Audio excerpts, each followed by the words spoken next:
Assalamualaikum warahmatullahi wabarakatuh.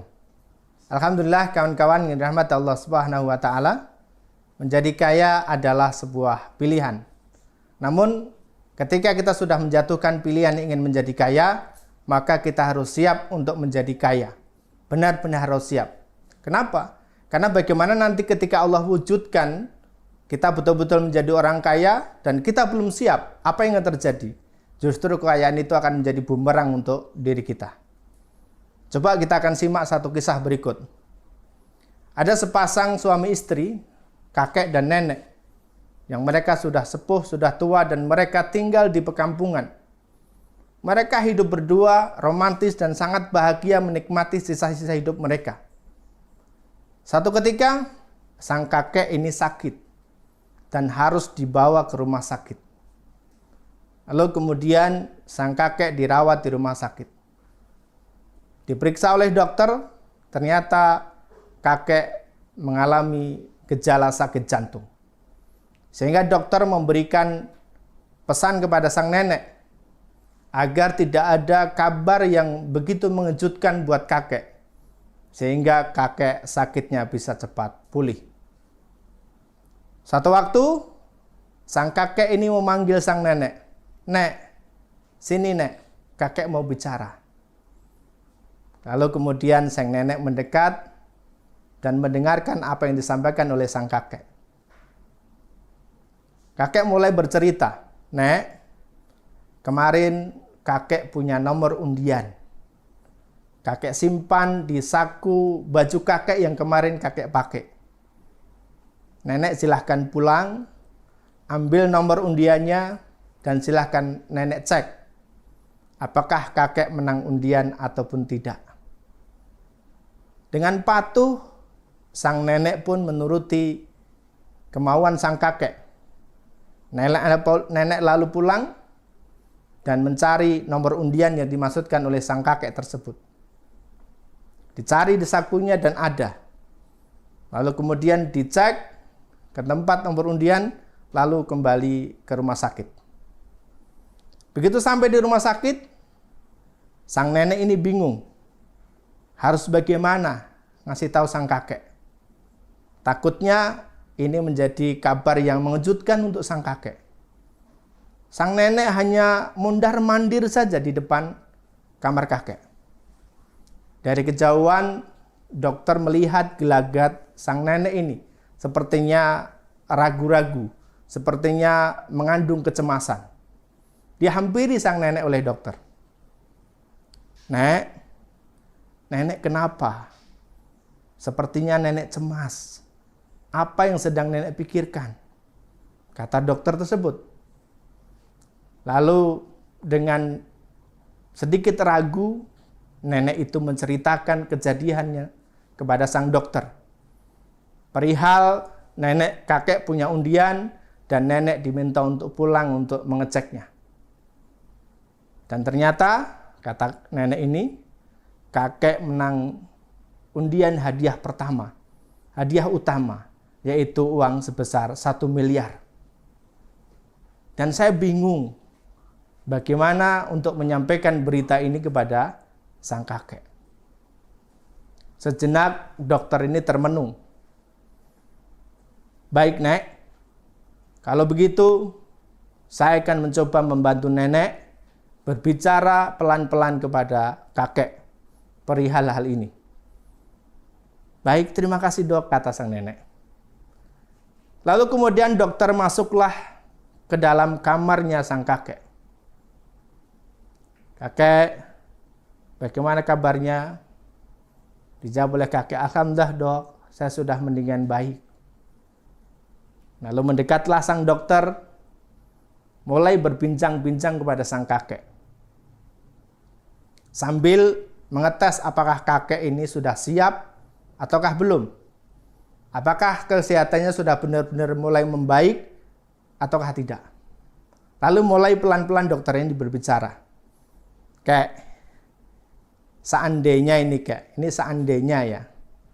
Seandainya kakek ini menang undian dan hadiahnya 10 juta. apa yang akan kakek lakukan dengan uang 10 juta tersebut? Lalu kakek menjawab, baik dok, kalau saya menang undian 10 juta, maka uang tersebut akan saya gunakan untuk biaya hidup saya bersama dengan nenek. Oh begitu ya kek ya, bagus kek. Lalu dokter mulai menaikkan level pertanyaannya. Sekarang begini kek, misalnya, ini misalnya kek ya, misalnya kakek itu menang undiannya tidak 10 miliar, tidak 10 juta, tetapi 50 juta. Apa yang kakek lakukan terhadap uang 50 juta tersebut? Lalu kemudian kakek tersebut menjawab, dok, kalau seandainya saya menang undian 50 juta, maka yang 30 juta akan saya gunakan untuk hidup saya bersama dengan nenek, dan yang 20 juta akan saya gunakan untuk usaha. Wah, ternyata kakek ini masih punya minat untuk usaha ya kek ya. Iya dok, hidup ini harus bermanfaat dok. Nah seperti itu. Dokter sudah mulai lega karena pertanyaannya bisa dijawab yang baik oleh sang kakek ini. Lalu lanjutkan lagi pertanyaannya. Kek, sekarang begini, kalau seandainya kakek ini menang undiannya tidak 10 juta, tidak 50 juta, tapi 100 juta kek. Apa yang akan kakek gunakan dengan uang 100 juta? Sejenak kakek ini termenung. Lalu kemudian berikan jawaban, dok, seandainya saya menang undian 100 juta, maka yang 50 juta akan saya gunakan untuk kehidupan saya bersama dengan nenek. Yang 30 juta akan saya gunakan untuk usaha. Dan yang 20 juta akan saya sedekahkan. Dokternya kagum. Wah, ternyata kakek masih punya jiwa sosial juga ini. Iya dok. Sekali lagi kita hidup harus bermanfaat dok. Dokternya mulai lega. Karena ternyata pertanyaan demi pertanyaan sudah dijawab dengan baik oleh sang kakek dan tidak ada kaget sedikit pun. Lalu lagi kemudian dokter bertanya, kek, seandainya ini kek, ini seandainya loh, kakek itu menang undiannya 250 juta. Apa nih yang akan kakek lakukan dengan uang itu? Sejenak kakek diam, merenung. Tidak ada suara. Seolah berpikir keras. Dan itu membuat dokter khawatir. Wah, jangan-jangan ini. Lalu kemudian sang kakek mengeluarkan suaranya. Dok, kalau saya menang undian 250 juta, yang 100 juta akan saya gunakan untuk hidup saya. Yang 100 juta akan saya gunakan untuk usaha. Dan yang 50 juta akan saya sedekahkan. Mendengar jawaban tersebut, sang dokter ini lega. Ternyata tidak apa-apa kakek ini.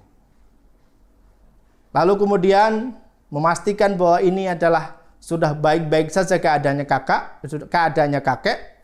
Lalu kemudian pada pertanyaan yang terakhir, dokter ini berkata, kek, seandainya kakek ini menang undiannya tidak 250 juta, tapi 1 miliar kek.